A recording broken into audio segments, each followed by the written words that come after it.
လာပါရှင်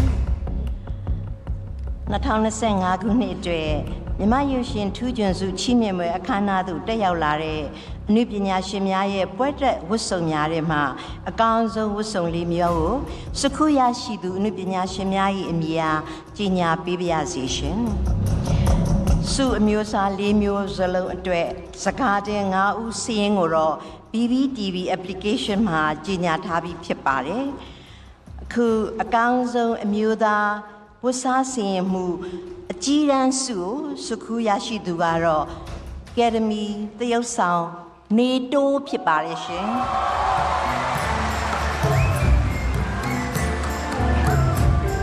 ဆက်လက်ပြီးအကောင်းဆုံးအမျိုးသမီးဝတ်စားစီရင်မှုကြီးတန်းစုကိုစခုရရှိသွားသူကတော့ Academy မေတန်းနုဖြစ်ပါတယ်ရှင်ကောင်းဆုံးဝတ်စားစီရင်မှုအမျိုးသားစုကိုစခုရရှိသူကတော့ကောင်းမြတ်စံဖြစ်ပါတယ်ရှင်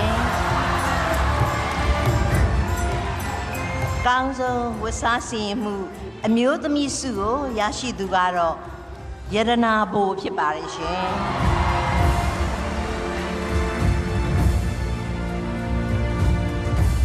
Myanmar Academy Fashion Award ဆုရှင်များအားလုံးဆုလက်ခံပေးနိုင်ပါရန်စီမြင့်မော်ကိုကြွရောက်ပေးဖို့အတွက်လေးစားစွာနဲ့ဖိတ်ခေါ်အပ်ပါတယ်ရှင်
အကောင်းဆုံးဝတ်စားစီရင်မှုစုအနေနဲ့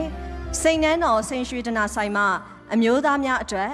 စိန်လက်စွပ်တကွင်းစီနဲ့အမျိုးသမီးများအတွက်စိန်နဂတ်တရံစီချီးမြှင့်ပေးအပ်တာဖြစ်ပါတယ်ရှင်ပထမဦးစွာအကောင်းဆုံးအမျိုးသားဝတ်စားစီရင်မှုအကြီးတန်းဆုရရှိတဲ့ Academy နေတိုးမှဆုလက်ခံပေးပါရှင်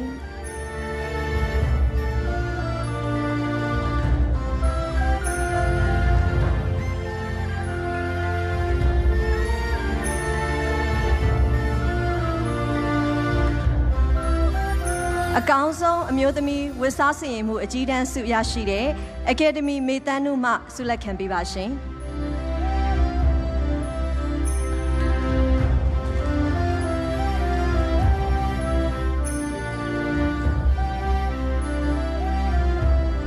အကောင်းဆုံးအမျိုးသားဝတ်စားစီရင်မှုဆုရရှိတဲ့ကောင်းမြတ်စံမှဆုလက်ခံပေးပါရှင်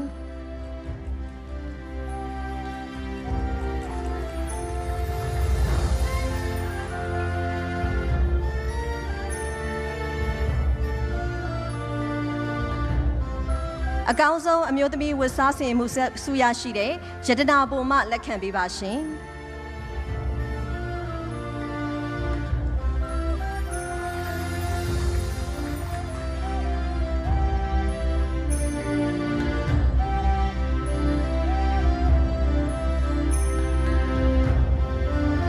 ဟုတ်ကဲ့အကောင်းဆုံးဝတ်စားစီရင်မှုဆုရှင်များနဲ့အတူ Academy ဆွေစဉ်ထိုက်မှအမတ်တရတပ်ပုံရိုက်ကူးခြင်းအစီအစဉ်ပဲဖြစ်ပါတယ်ရှင်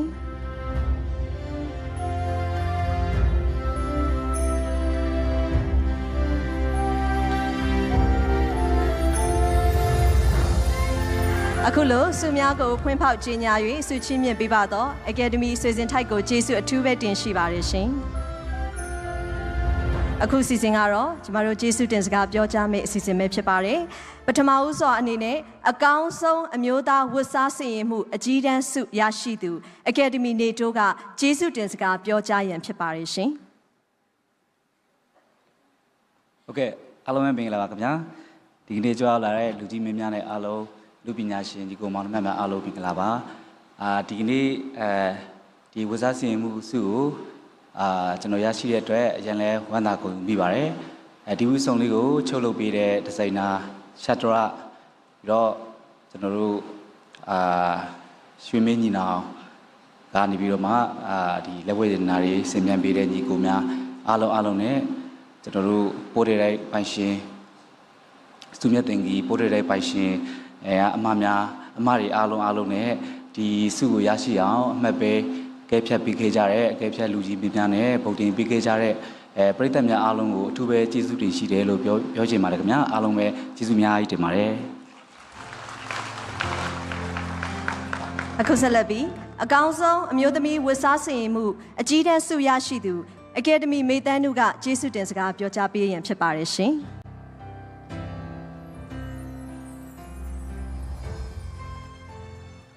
မင်္ဂလာပါရှင်ဒီစုကိုထိုက်တန်အောင်မဆဲကိုစင်ရင်ပေးတဲ့ဂျိတ်လက်ဆောင်ပေးတဲ့ကိုမျိုးမျိုးစိုးဖြစ်ပါတယ်ဒီဒီဇိုင်းကိုချုပ်လုပ်ပေးတာတော့ဒီဇိုင်နာလက်ဖြစ်ပါတယ်ရတနာကတော့အင်ပုံရီယန်ဒိုင်းမောဖြစ်ပါတယ်ရှင်ဒီဇင်မန်းလေးတွေကတော့ကြိုက်လက်ကဒေါ်ညိုသစင်ချာဖြစ်ပါတယ်ရှင်ဖနက်ကတော့လီလီဖြစ်ပါတယ်အခုလိုမျိုးဒန်လိုကြီးမျိုးလည်းအားလုံးကျေးဇူးတင်ပါတယ်ကျေးဇူးပါ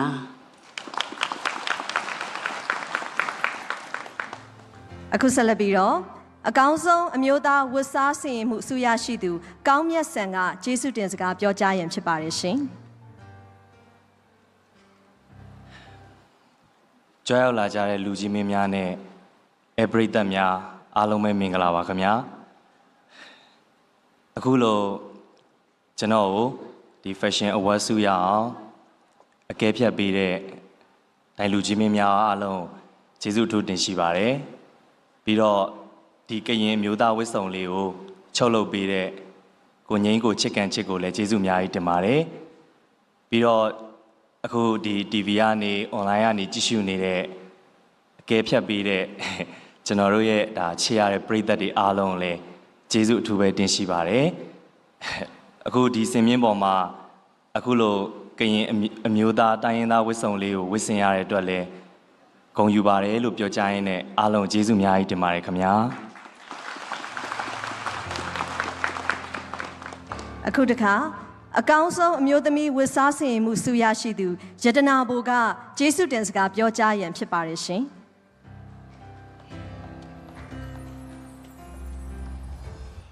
ကြွားရောက်လာကြတဲ့ပရိသတ်များအားလုံးမင်္ဂလာပါရှင်အခုလိုအကောင်းဆုံးဝတ်စားစင်ရင်မှုအတွက်အကဲဖြတ်ပေးတဲ့ဒိုင်လူကြီးမင်းများအားလုံးလည်းကျေးဇူးအများကြီးတင်ပါတယ်ဘိုးရဲ့ဝတ်စုံလေးကိုချုပ်ပေးတဲ့မန္တလေးကဘာမစ်မဟေတီယာမဖွေးနဲ့မသက်ကိုလည်းကျေးဇူးတင်ပါတယ်